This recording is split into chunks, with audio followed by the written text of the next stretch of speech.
ঘরের মধ্যে আসার পর ডাক দিল আব্দুল কাদের, ও আব্দুল কাদের।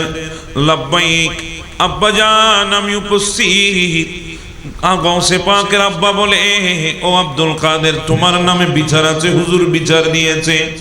বলে, আব্বা আমারও তো বিচার আছে হুজুরের বিরুদ্ধে। বলে, তোমার আবার কিসের বিচার?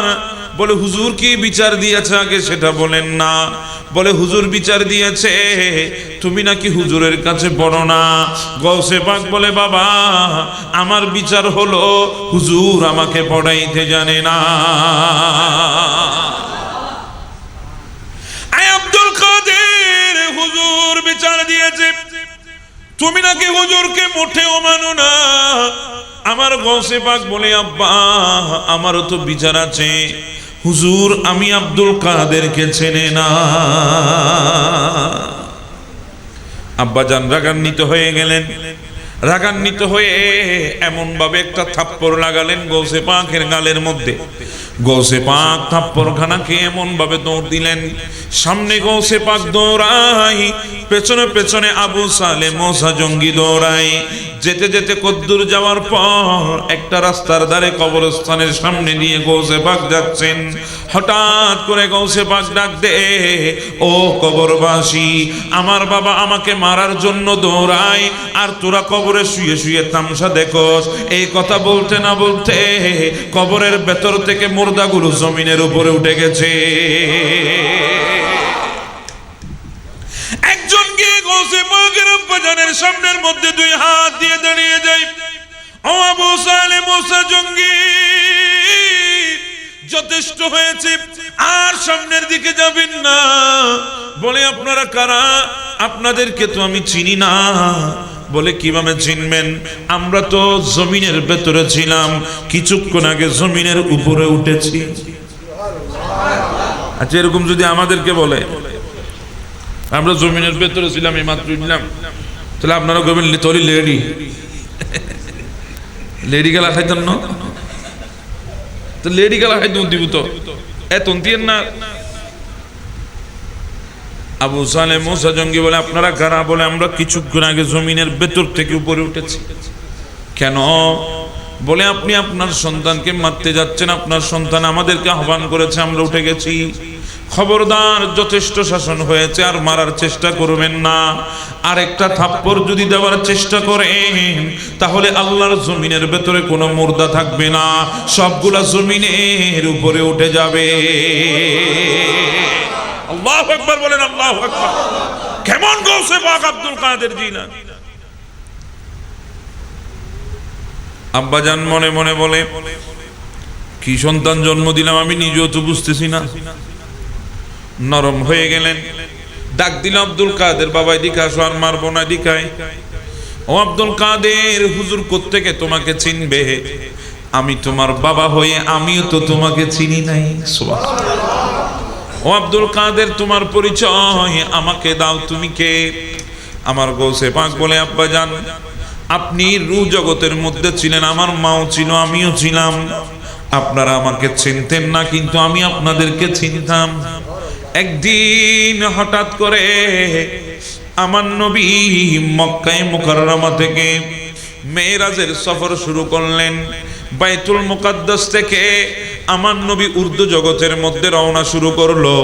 যেতে যেতে আমার নবী সিদরাতুল মুনতাহায় চলে আসলেন। সেখানে জিবরিল বলে, ইয়া রাসূলুল্লাহ, আই এম সরি, আমি আর উপরের দিকে যেতে পারবো না, আমি দুঃখিত।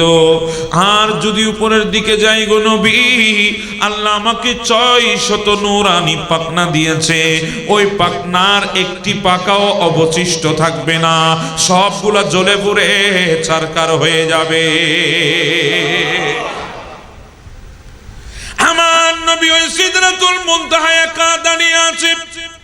আমার নবী চিন্তা করছে কিভাবে উপরের দিকে যাবে। এই দৃশ্যটা আমি যখন রূহের জগৎ থেকে দেখলাম, আমার রূহখানা আমি নিয়ে আমার নবীর কদমের নিচে চলে গেলাম। আমার গর্দানখানা নবীর কদমের সাথে লাগাই দিলাম। লাগাই দিয়ে আমার নবীকে সিদরাতুল মুনতাহা থেকে দায়েম কা পর্যন্ত পৌঁছায় দিয়েছি। আমার নবী আমাকে দেখে বলে, ও আব্দুল কাদের, সুবহানাল্লাহ, আব্দুল কাদের তুমি আমার বংশের আওলাদ হবে, সুবহানাল্লাহ, তুমি আমার বংশধর হবে, তোমার নাম আব্দুল কাদের হবে। ও আব্দুল কাদের, তোমার গর্দান আমার কদমে লাগিয়ে দিয়েছো, আমি নবী তোমাকে কি পুরস্কার দিতাম? যাও যাও, আমি তোমাকে পুরস্কার দিলাম, তোমার গর্দানার উপরে আমি নবুয়তের কদম আর তোমার বেলায়েতের কদম আমি সমস্ত ওলিদের গর্দানায় করে দিলাম। আব্বাজান, আমার নবী আমাকে পুরস্কার দিয়েছে, আমার কদম যার কাঁধের উপর পড়বে না, আব্বারে ওই বান্দা বেলায়েত পাবে না, বলি হতে পারবে না। আব্বা, আপনি তো আমার আম্মাকে বিয়ে করেছেন, নেকাহ করেছেন, এরপরে আমার মায়ের গর্ভের মধ্যে আমি আসলাম। আমার মা এমন আবেদা, সলেহা, হাফেজা, নেককার, মুমিনা, একজন আল্লাহর প্রকৃত বান্দিনী ছিল, যিনি আমি গর্ভে আসার পরে ফজরের নামাজের মধ্যে যখন যাই নামাজে দাঁড়াতেন, ফজরের নামাজ শেষ করে তিনি কোরআনুল কারীম খুলে যখন বসে যেতেন, এক বসার মধ্যে 18 পারা কোরআন তেলাওয়াত করতে। আমি গর্ভের ভেতরে বসে আছি আর মনে মনে চিন্তা করি, আমার মা কোরআন পড়ে আর আমি গর্ভের মধ্যে বসে থাকবো অযথা, সেটা তো হতে পারে না। তখন আমি আমার কানটা আমার মায়ের জুবানের সাথে লাগিয়ে দিয়ে আমি গর্ভের ভেতরে বসে বসে 18 পারা কোরআন মুখস্থ করে দুনিয়ায় এসেছি। আব্বা, হুজুর আমাকে সবক দিচ্ছে প্রথম পারা, আমি তো 18 পারা মুখস্থ করে এসেছি, হুজুর উচিত ছিল আমাকে 19 পারা থেকে সবক দেওয়া।